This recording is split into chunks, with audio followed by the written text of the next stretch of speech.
اعوذ باللہ من الشیطان الرجیم، بسم اللہ الرحمن الرحیم۔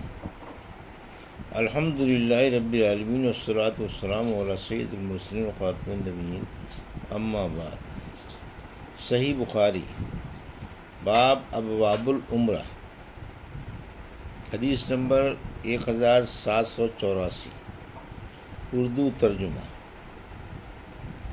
عمرے کا احرام اپنے اس عمرے کے بدلے میں باندھا جس کو توڑ ڈالا تھا۔ بات تنعیم سے عمرہ کرنا۔ ہم سے علی بن عبداللہ نے بیان کیا، کہا ہم سے سفیان بن عینیہ نے بیان کیا، ان سے عمرو بن دینار نے، انہوں نے عمرو بن اوس سے سنا، ان کو عبد الرحمن بن ابی بکر رضی اللہ عنہ نے خبر دی کہ رسول اللہ صلی اللہ علیہ وسلم نے انہیں حکم دیا تھا کہ عائشہ رضی اللہ عنہا کو اپنے ساتھ سواری پر لے جائیں اور تنعیم سے انہیں عمرہ کرا لائیں۔ سفیان بن عینیہ نے کہیں یوں کہا میں نے عمرو بن دینار سے سنا، کہیں یوں کہا کہ میں نے کئی بار اس حدیث کو عمرو بن دینار سے سنا۔ حدیث نمبر 1785، اردو ترجمہ۔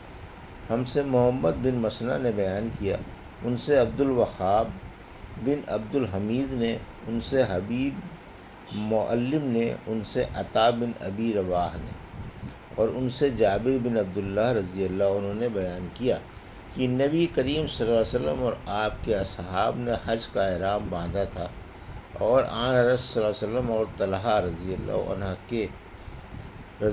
عنہ کے سوا قربانی کسی کے پاس نہیں تھی۔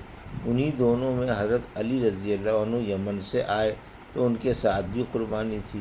انہوں نے کہا کہ جس چیز کا احرام رسول اللہ صلی اللہ علیہ وسلم نے باندھا ہے، میرا بھی احرام وہی ہے۔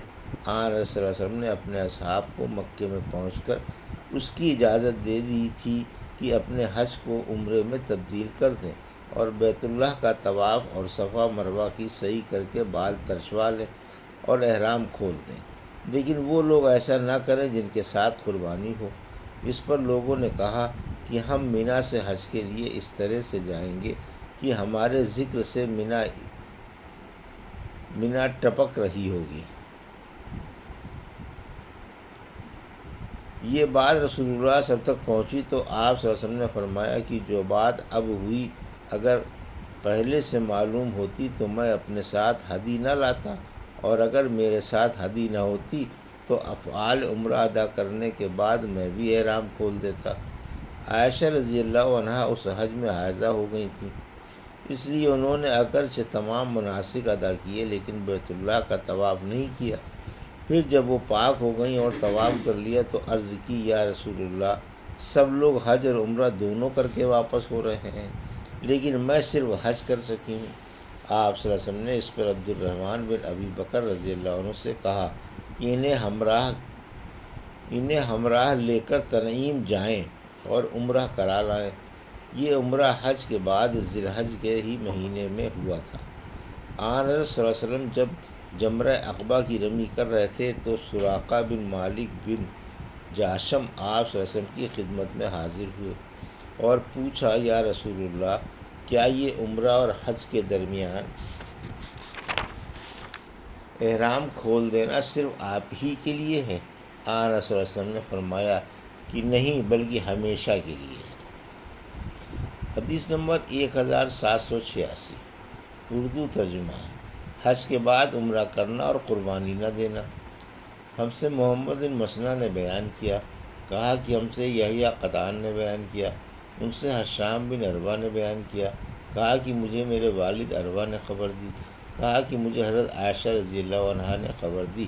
انہوں نے کہا کہ ذی الحج کا چاند نکلنے والا تھا کہ ہم رسول اللہ صلی اللہ علیہ وسلم کے ساتھ مدینے سے حج کے لیے چلے۔ حضرت صلی اللہ علیہ وسلم نے فرمایا کہ جو عمرے کا احرام باندھنا چاہے وہ عمرے کا باندھ لے، اور جو حج کا باندھنا چاہے وہ حج کا باندھ لے۔ اگر میں اپنے ساتھ قربانی نہ لاتا تو میں بھی عمرے کا ہی احرام باندھتا۔ چنانچہ بہت سے لوگوں نے عمرے کا احرام باندھا اور بہتوں نے حج کا۔ میں بھی ان لوگوں میں تھی جنہوں نے عمرے کا احرام باندھا تھا، مگر میں مکے میں داخل ہونے سے پہلے حائضہ ہو گئی۔ عرفے کا دن آ گیا، اور ابھی محاذہ ہی تھی۔ اس کا رونت میں رسول اللہ صلی اللہ علیہ وسلم کے سامنے روئی۔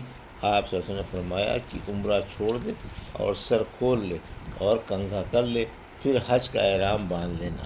چنانچہ میں نے ایسا ہی کیا۔ اس کے بعد جب محسب کی رات آئی تو آن صلی اللہ علیہ وسلم نے میرے ساتھ عبد الرحمن کو تنعیم بھیجا۔ وہ مجھے اپنی سواری پر پیچھے بٹھا کر لے گئے۔ وہاں سے عائشہ رضی اللہ عنہا نے اپنے چھوڑے ہوئے عمرے کے بجائے دوسرے عمرے کا احرام باندھا۔ اس طرح اللہ تعالیٰ نے ان کا بھی حج اور عمرہ دونوں ہی پورے کر دیے۔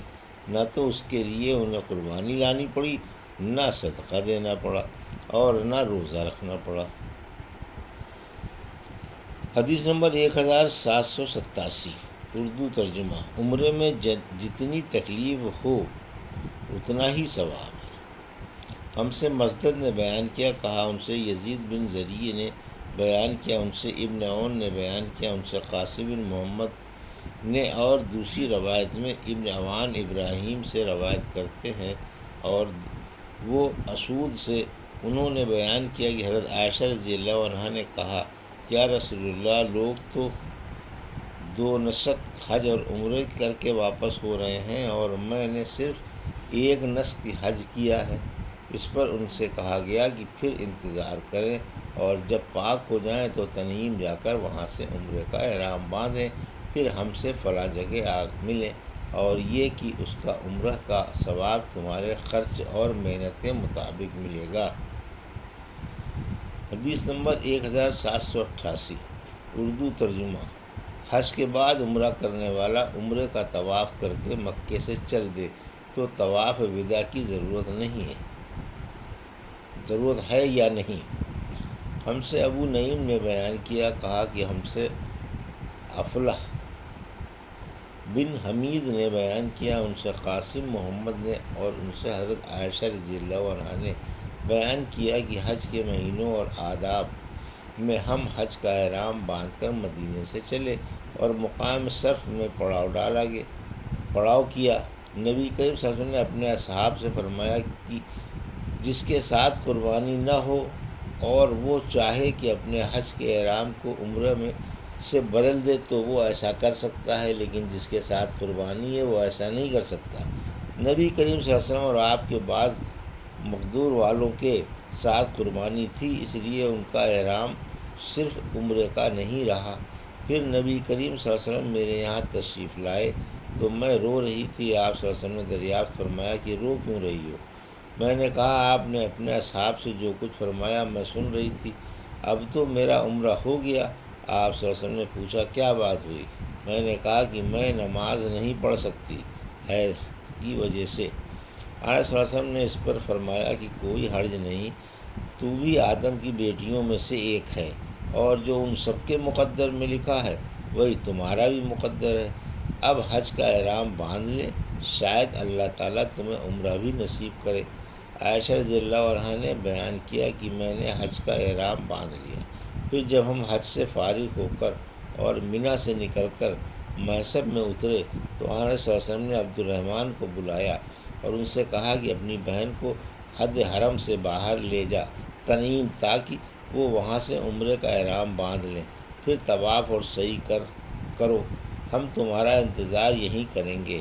ہم آدھی رات کو آپ کی خدمت میں پہنچے تو آپ صلی اللہ علیہ وسلم نے پوچھا، کیا فارغ ہو گئے؟ میں نے کہا، ہاں۔ آن صلی اللہ علیہ وسلم نے اس کے بعد اپنے اصحاب میں کوچ کا اعلان کر دیا۔ بیت اللہ کا طواف وداع کرنے والے لوگ صبح کی نماز سے پہلے ہی روانہ ہو گئے اور مدینے کی طرف چل دیے۔ یہ تھی صحیح بخاری باب ابواب العمرہ، عمرہ کی حدیث نمبر 1784 سے 1788 کا اردو ترجمہ جو ابھی آپ نے سماعت فرمایا۔ اللہ سے دعا ہے کہ اللہ ہمیں ان حدیثوں کی صحیح سمجھ عطا فرما اور ان پر عمل کرنے کی توفیق عطا فرما، آمین یا رب العالمین۔